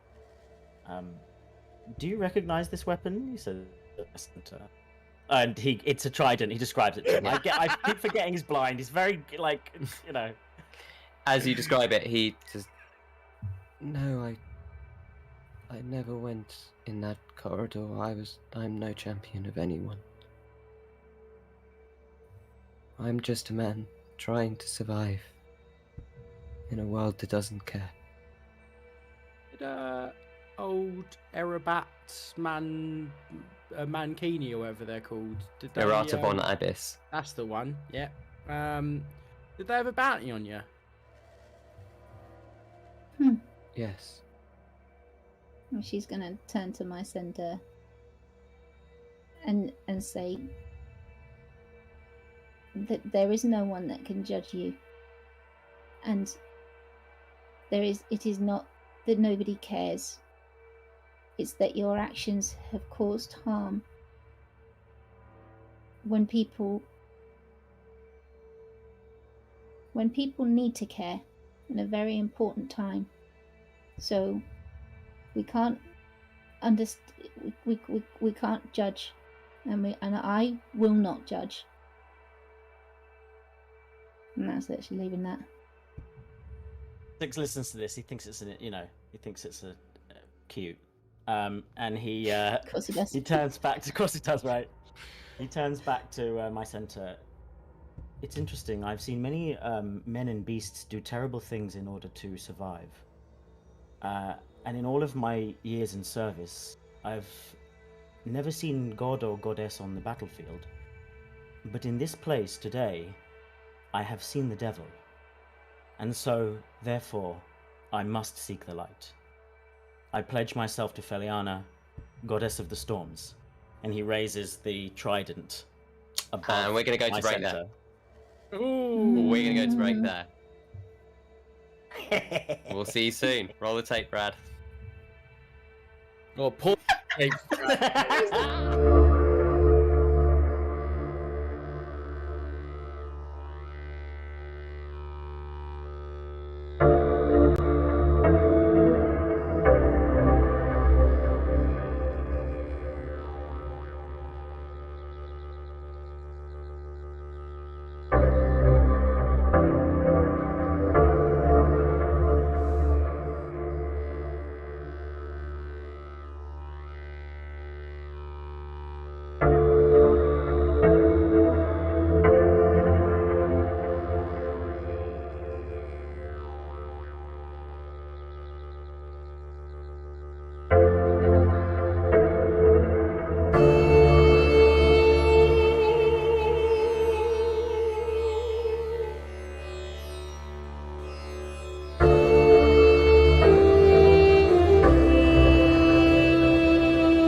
Welcome back, fine.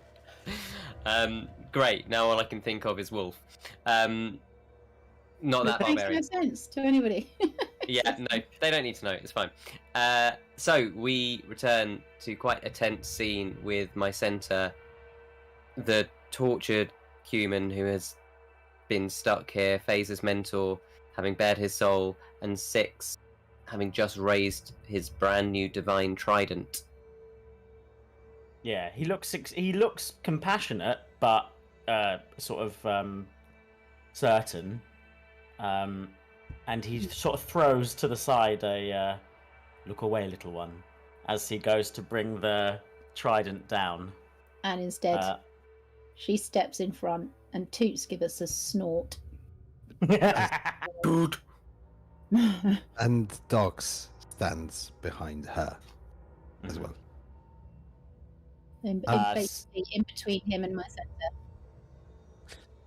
Six isn't. He's not angry. He's just committed. So he just stops his trident in awaiting. I'm just going to look at him. That Six. This. I'll just say there's no going back once you do this. And this is what happens when you pledge yourself with death. Look at me, and are you sure this is what you want to become? He looks to Faeza. Faeza's just going to shake her head and say, "There's no evil here." And she looks sort of slightly over her shoulder. Except what was done to my center, and what was made him do what he had to do. And perhaps there's some weakness, but there is no evil here. The evil is out there. Perhaps that's a better way to dedicate yourself to Feliana. Okay, he brings the trident down, and as he does, he addresses my center clearly, and says, "My center, are you worthy of the forgiveness of Faeza?" And very quietly, you will hear him say, "No." At this point, She I will was always step the away. brightest, always the best.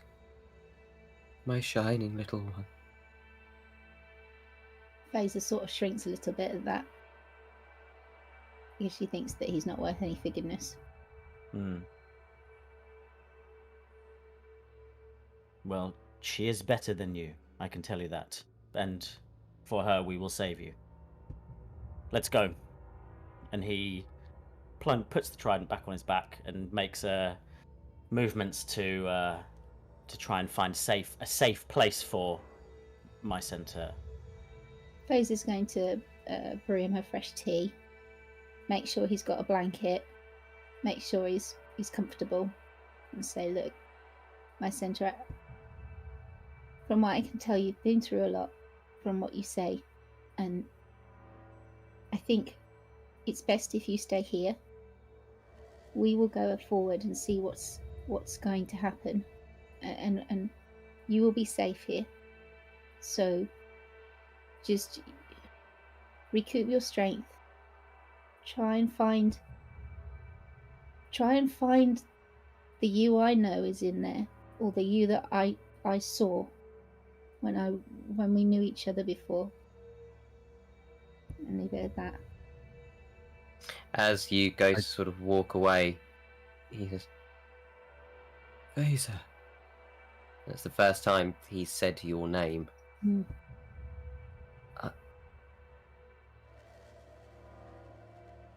Don't let them hurt anyone else. I'll try.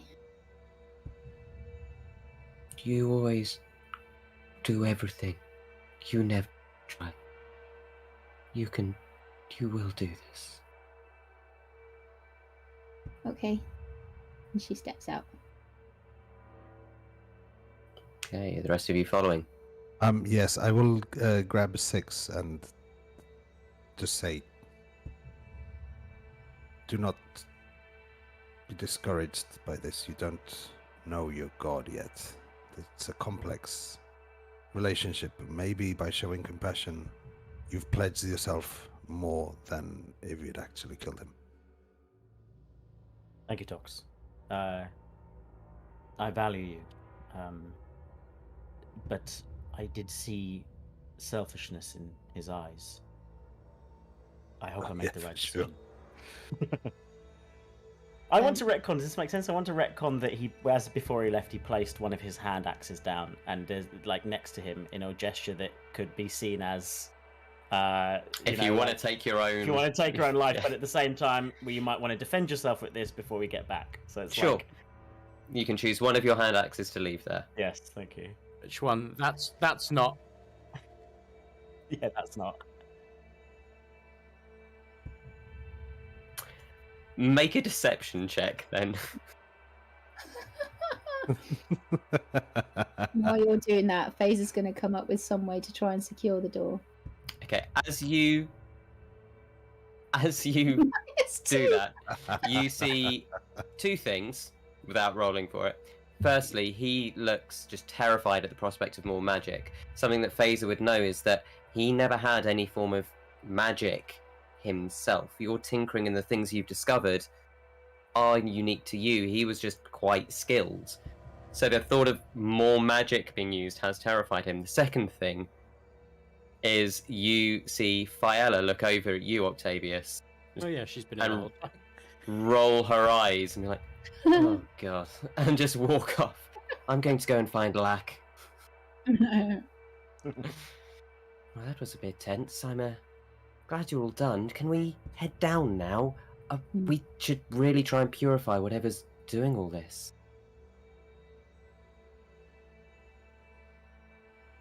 Well, I didn't expect all this, you know. I thought we'd just meditate and maybe have to talk to a creature or something. You are learning that being a druid is... Right. And at the end of the hall, I'm assuming with Lack stood by it, examining it, is a large, ornate... Hey, brother, I've been looking at this door, huh? And I don't think it slides sideways or forwards or backwards like the other ones we do. I think someone might have to touch it or something, huh? Well, brother, if anyone can work it out, it's you. You always work out these things, and I trust that because you're present here, brother, you will be able to solve this puzzle. I think, brother, I think at the monastery they used to tell us about doors, and they say when a door is closed, you must break it down, punch it open, or maybe go through it, close it again, injure yourself, of course, or maybe go through a window. I can't remember.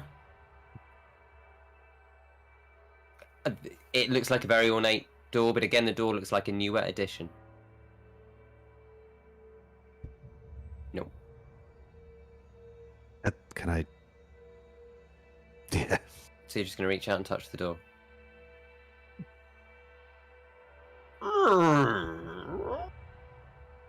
Yeah, it you opens. See. Oh yes, of course. You see, just those other doors in here, they were a trick. I just wanted to make Octavius feel better, huh?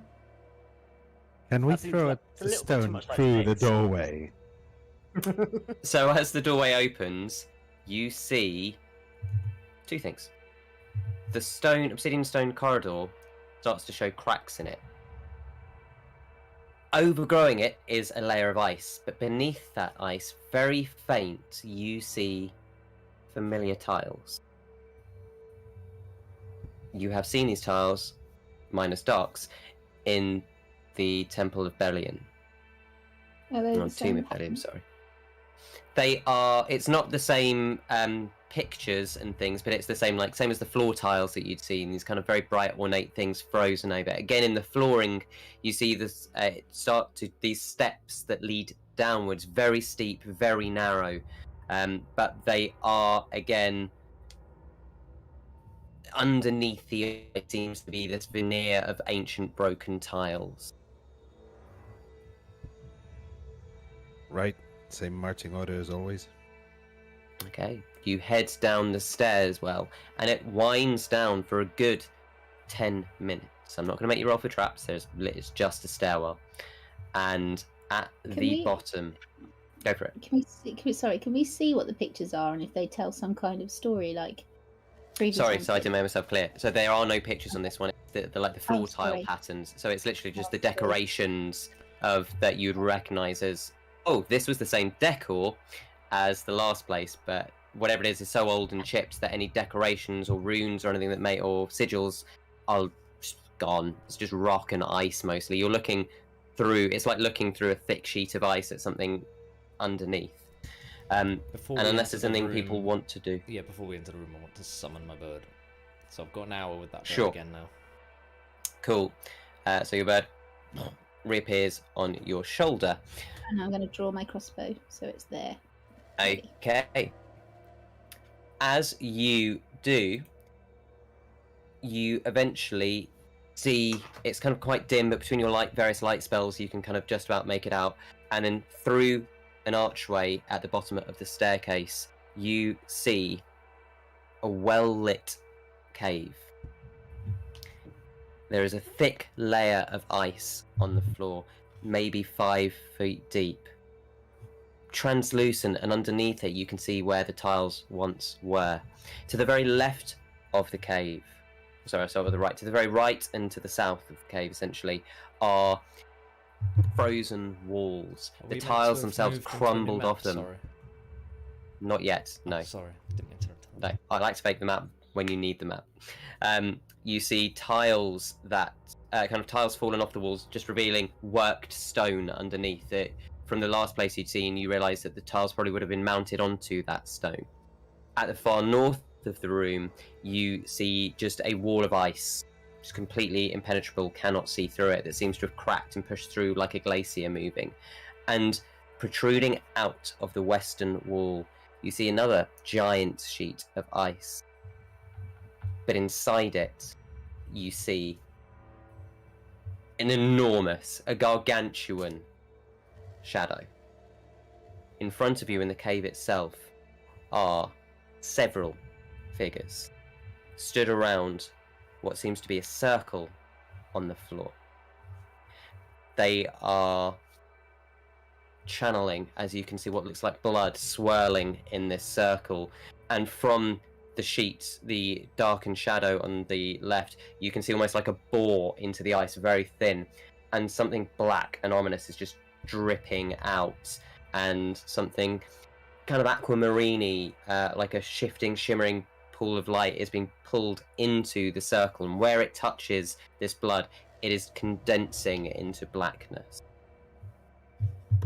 The figures around the circle all seem to have cloaks over their heads, and as they turn around, they have these masks that are essentially a bit like a Skyrim mask, if I say a bit like the Dragon Priest masks, but at the bottom, they almost have tentacles like an octopus. They are clearly masks. And then one figure looms above them, whereas the others are between 6 feet tall and kind of 5 feet tall. This one figure pulls back their cloak a good 10 feet tall. They have a bulbous head. How many of them are there? There are 1, 2, 3, 4, 5, 6, 7, 8, 9. And the thing with the bulbous head has glowing pink eyes, tinged with red, and 8 actual tentacles bubbling forth. Nice. I'm gonna look at Octavius and sort of signal the hidey spelly thing he does. Are you sure? Like this is my last one. As you are discussing this, you all hear a voice in your heads. My voice mod isn't working, so I can't do the effect I prepped. But essentially, there's the kind of this overlay of like a almost like aqua whistling, bubbling, as the voice says, "Well, you might as well come in. I've been waiting for you." Hold on a minute, Johnny. Thank you. I'll do the aqua bubbling for you. Thank you.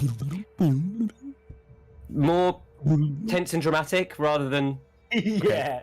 comedy Dory, drinking. Yeah, more like Dory trying to talk. You might as well come in. I've been waiting for you. And apparently it's corn beatboxing now.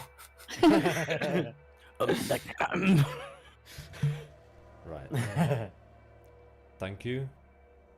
I guess. Do you want me to do a round of introductions like I normally do? And then basically, yes, hold sure. on. Go for it. And then basically, Octavius is really off the map. Listen, now. Basically, while I do that, you guys can then maybe try and slink off to get some better vantage points or something like that. You didn't have to say it out loud. Christ. I'm saying it in a very keen whisper, like to the group. In an inside voice. In my inside voice, yeah. The only reason I agreed to this plan was because of that. Now you've let him know. Well, they don't, no, listen, they ain't got It's no... okay. I can hear everything you're thinking. Ah. Well, then there's no need for me to pull out my weapon then. So, if I think... Oh, wait, I don't have any accent. Octavius just goes stone-faced. Just like, no. Wow, what's he thinking? Oh dear. He's always got sex on his mind. That's why he's so repressed. So, if I think you're an arsehole, does that mean you are one? Is that what's going on? While they're talking, can I look and see a little bit more about what they're doing with the shadow? So does it look like they're taking something away? Like, you know how we talk about It looks like something's being siphoned out of the shadow and the ice into this magical circle. And as this figure at the back is talking, you can see the others kind of gathering around, just moving out. No one's pulled any weapons, no one's made any move to attack, but you very much get a sense that they are ready. They know you are here. They are prepared.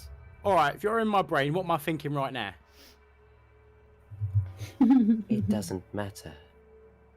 We were hoping you have come to join the sisters. Were they the ones that promised me death by boobies or whatever I wanted earlier when I was speaking to Origin? The lady can give you whatever you wish. Nah, I don't know about that. That seems like you're not answering my questions directly. Do you know what I mean? And he's making eyes at people to try and, like I said, vantage point. I'm gonna try and spread out towards where the floor tiles are. Okay. What I'm going to do is I'm going to activate the map. You are not in initiative because no one has made any moves yet. But this will at least allow you to tell me where you would sort of like to position yourselves, having seen where they are. And, right, you know, this lady you hear talk about, and yet I don't see no sisters, right? Just you and your weird beard, which I'm not going to lie, the masks are okay. I think I might take one of those for later on for a fashion statement, but your actual face is a bit weird. And, you know, your ominous bubbly mouth, right? Sounding like you're you know, squirting in like ink everywhere, right? Ripper, you're getting a bit racist now. So you can all see he's not talking, or it's not talking. As you hear this voice, it's in your mind, and the voice is just looking at you, and you can hear the kind of movement of tentacles as these things slosh around, but there is no mouth from it to speak actually, Ripper, keep going. Yeah, right. And then also the fact that like all I can see is that you haven't even got no mouth, right? No mouth, all trousers, right? And if you've got tentacles up there, what are you going on in the trousers as well? That's the other thing I'm thinking about. I think you already know I was thinking about though, because you're in my head, so you already know I was thinking about that kind of thing. We were talking about this earlier, when we didn't octopods have beaks? That's what he was saying. Have you got a beak? That's an octopod. Have you got a beak? While we in your trousers. while this colourful exchange happens, are the other figures you said humanish? Unknown. They have masks on. Two of them. Make an insight check for me, Docs. If only there was some way of using random numbers to figure out what you know. Yes, insight. It's not the same as hindsight. 17. 17's pretty good. You see two of the figures, kind of hoods, underneath them. Several of them have these masks, but two don't. And as they lift up their heads, you see two more very greyed skin, similar to the way you found my center, but unlike these don't have white eyes of blindness. These have the same kind of pinky red glow. They also have beards. They are about 5'3", so they're a little bit shorter. And as far as entourages go, they just pull out. You can see them kind of reaching behind themselves, and you see that they have glimmering scimitars. I don't think they're here to talk. Faeza, do you recognize any of these people? Are they any of your... She is looking around, and you can see that she's kind of catching her breath, like, "Ooh, oh, she's like, this... I've devoted myself to this natural decay, but this place... This is unholy. I don't know them, but we've got to get rid of them."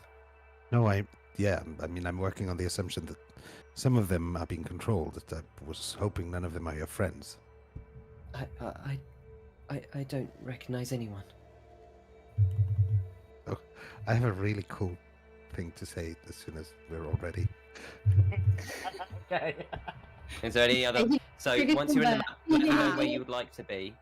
There we are. I'm loading I'm in. going to And another move thing, my if you think bird. hanging around with all these old coots is going to make you feel cooler, Yeah, you right? can leave it on, It don't. Yeah, I'm gonna move it over to like the west side of the room as well, like sort of up. Okay. Up What the I would top. say is, as long as you stay kind of like about 10 feet back from them, It is, yeah, it is. it's discussion. Once you move closer, like into actual range, we roll initiative. They're But all within trying to that, blow- you can either move it yourself if you want to, or just tell me where you'd like to be. Is Look that at all right them. where I am? Yeah, that's fine. They've all got beards. They're trying to copy you and your tentacles. Look, are you trying to be some kind of fashionista or something? Yeah? I serve the lady. Oh, so you're trying to be like a bearded lady? Is that what you're getting at, right? With the weird. Are they all trying to do that? And also, what's up with the eyes? You know, pink was so last season. Yeah? The mistress will like all of your souls. You will make fine vessels. Arseholes, We right? will fill you with her Arseholes. divinity, and we will make sure that we take you to your homes, and you are the ones to slay your families. Six looks at dogs. Actually, that would work out quite well for me. Yeah. Yeah, do him. You can have inspiration, Brad. That was funny. Can Faeza move over to, was it to the right where the broken tiles were? Yes, Lovely. Could she move over there, please? of course. She is right up against the wall now.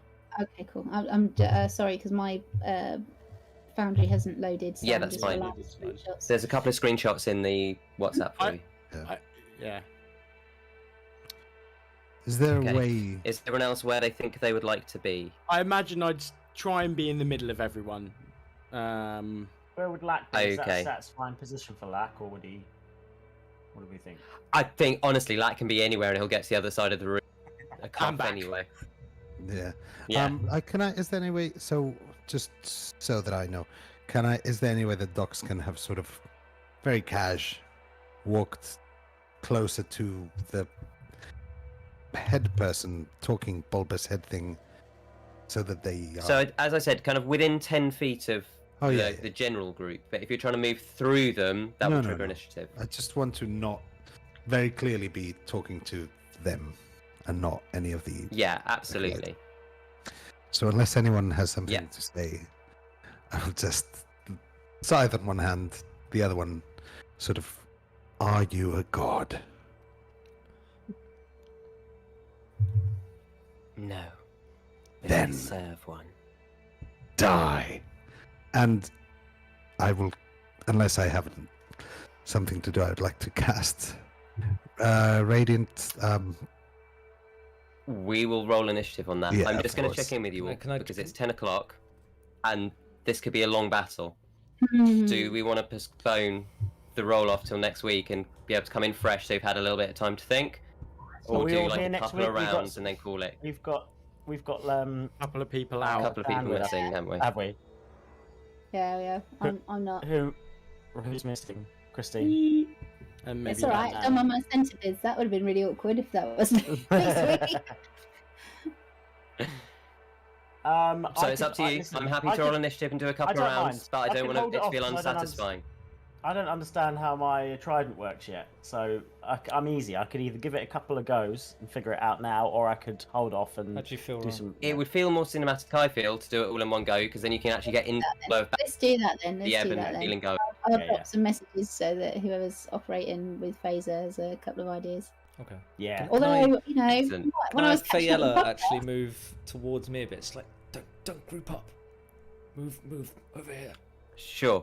She is kind of following you now, getting the sense that you're probably more powerful than her, which she didn't have earlier. But now you've rested and she's seen you all do some pretty badass stuff. She is a little bit more fun. So we will lead off with Dox's badass line, then die. I mean, And it's then it was like Ghostbusters Flash reference, Freeze isn't it? 80s Yes, style. yeah, I appreciate And, that. Yeah, love it. I know would it's say not. we will leave it there for tonight then, folks. That's Yes. fair. Well, Sweet. we pick up with a confrontation. Big lord. Well done, some lovely roleplay tonight. Yes, it got very tense. Cool. Yeah. Just some behind the scenes stuff. I did have to have Johnny remind me that this is sort of like Christine's arc, Faeza's arc. I usually just like let Six just main character. exactly. I was like, let's just let Six do what he needs to do, and then I can mop up later. I think about it in the week whether he's done the right thing or not. And then but thankfully I was but thankfully I was sort of literally Sean had his hand stayed and so did Six, and it felt like the right thing to do. Oh, So cool. that was like a nice sort of confluence. Well, it of worked out because character. it's some growth from Six to listen to others in the team rather than Yeah, just assume definitely. he's going to be right as well. So And as Yeah, Christine 100%. reminded me that Right. after the conversation they had on the boat on the way here, it was like and also him sort of trying to lead from Dox's example, that felt good, and a lot of fallout for Faeza, right? A lot of growth and a lot of tough sort of. I don't know. What do you think, Christine? What's Faeza going to take away? I think it's very it's been like a big there's gonna be probably some thought about what happens in the future, because this is what she's been doing for like 10 years. She's been trying to figure out where my center is and not been getting very far, but staying very hopeful that when she finds him, he'll know what to do. She's going to go around and pop all the cultists' heads. After Yeah, the probably.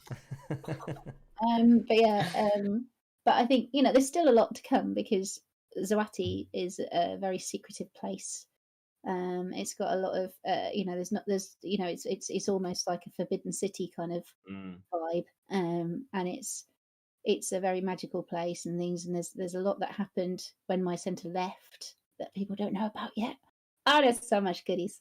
So altogether, it will all work out. Still very cool. Yeah. But this has been like, the main thing, hasn't it?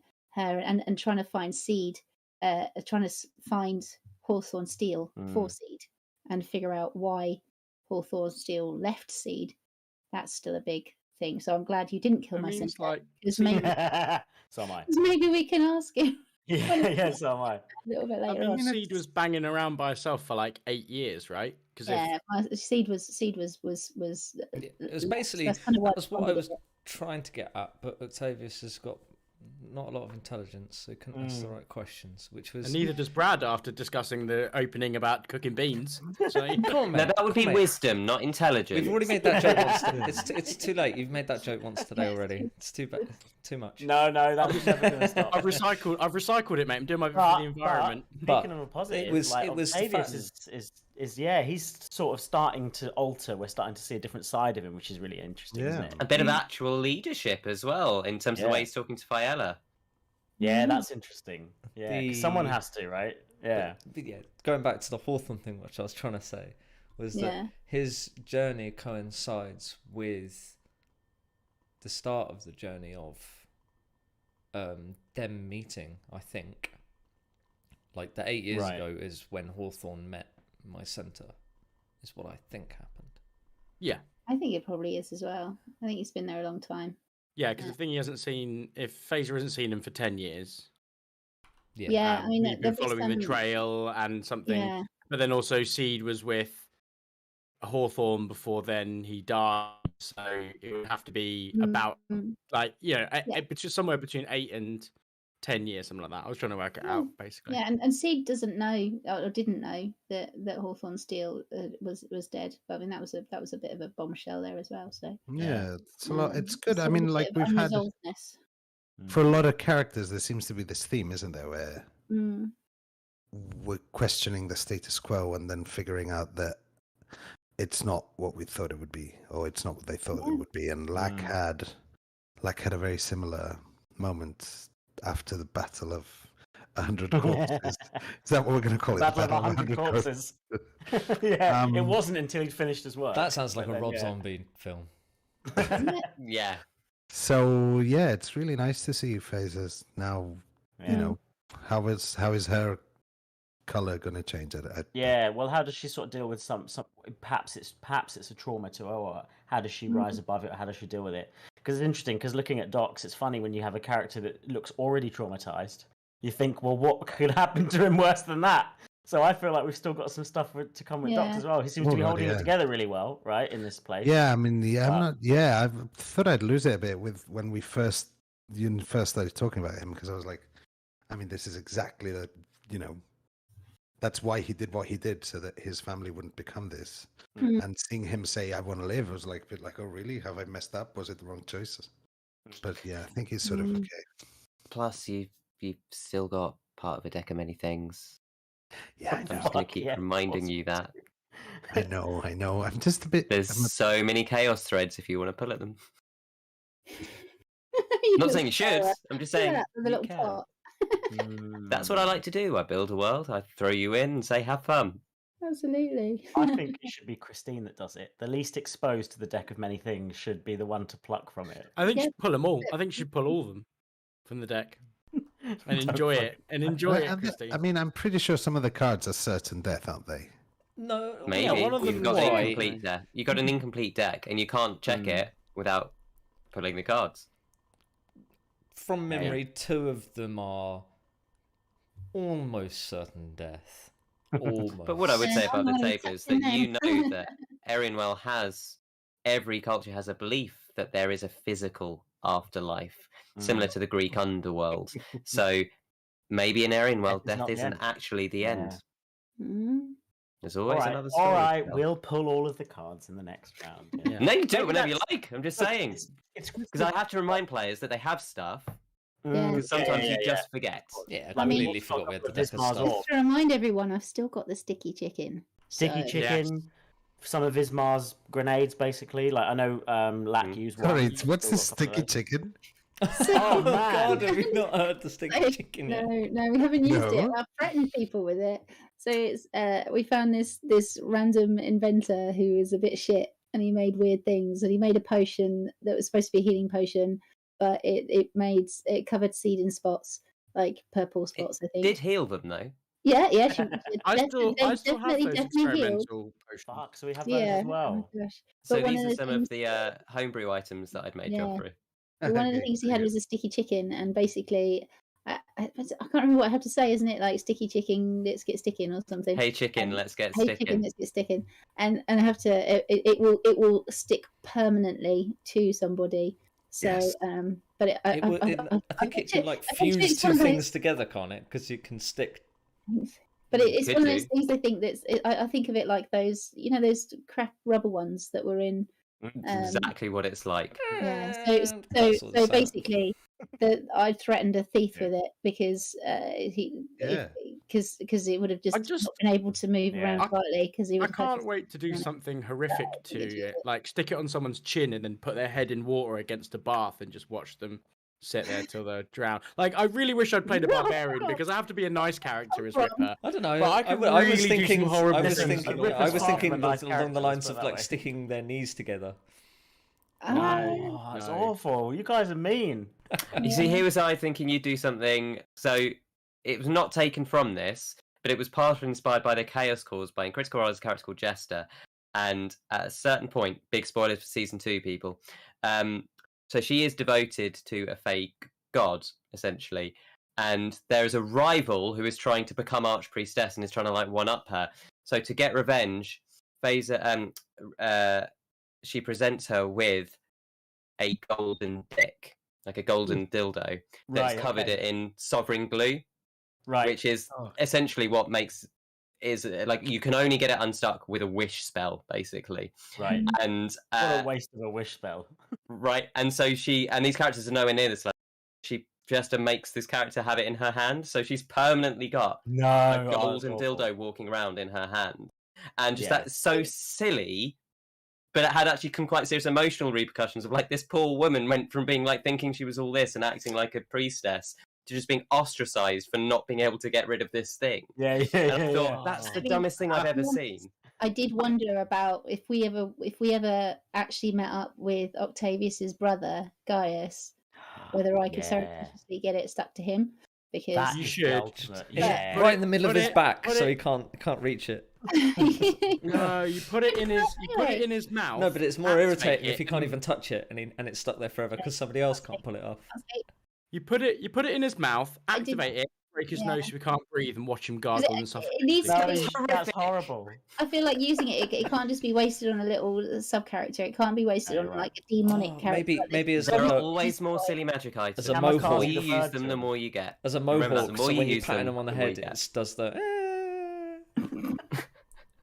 There's plenty more magic items in the sea, so to speak. So feel free to use them for complete silliness. Guild, is that right, Johnny? Some of them, all of them that we've talked about, you can get them on DM's Some of them, they are. It's all being taken off DM's Guild soon, because might as well tell people we're going to be launching, or I'm going to be launching the Chanella Gazetteer, which is going to have a bunch of magic items, some of the basic lore, because producing the actual Erionwel book is going to take me like 5 years. So I'm going to try and drop them in small chunks as kind of essentially like an alpha package.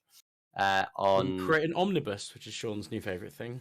I've been buying so many omnibuses. Omnibuy. It's going to drop on RPG drive-through RPG, because the copyrights are very different, and it means that it can be system agnostic, whereas on DM's Guild it's only D&D. So I'm trying to make it systems agnostic, so people can use it in Pathfinder or use it in any other system. And more details on that will be coming in late May. Yeah. And so it'll be a while, but all this stuff will be in there. When you've got more info, chuck it at the start of the stream. We'll put it ahead of the game and make sure we can point them in the right direction when it's up. Yeah, that'd be great. It's lovely. So people have their own adventures in sunny Chanella. We want to hear about the sticky chickens. That's it. # sticky chicken. Right? I mean, tell us how is this sticky spell? It seems infinitely powerful from what it's universal sovereign, Joffrey, like sovereign glue from old D&D editions. But basically, it's a chicken that runs at people going and then sticks to them. Tell us, do you the tame, leisurely, boring ways that people use the sticky chicken, or the extreme murder, disgusting ways that Ryan uses sticky chicken, or do you have any other uses of sticky chicken yourself? Come tell us at Bloodsong Party on Twitter or Blood and Song on Facebook and Instagram. Let us know how you would use a sticky chicken. Can you attach it to the bird and then use the bird as like a potential kamikaze bird? But the whole point of the sticky chicken is the kamikaze. Because it usually it starts running and then just like launches itself at its target and like it'd be like stuck. It'd be the squeak sound, wouldn't it?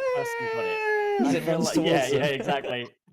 I mean, how like if two tectonic plates were separating, like an earthquake was threatening to I think the world apart. Could you put a chicken in it? Well, I think the rocks and just stick them together. I think the rocks. I guess we'll just find out. Break, oh my god! If I could save the world with a sticky chicken. Yeah, just plug a volcano with it. Just Joffrey, I love you. Now hastily rewriting the BBE like it has no earthquakes. Get rid of all the earthquakes. It's all one plate. We'll find out.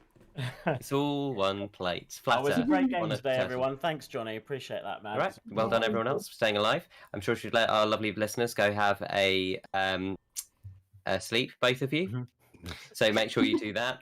One of them's Dan. Oh, definitely go to sleep, mate. You're working really hard. We missed you. And Lack didn't get too silly tonight, which is just a deep shame.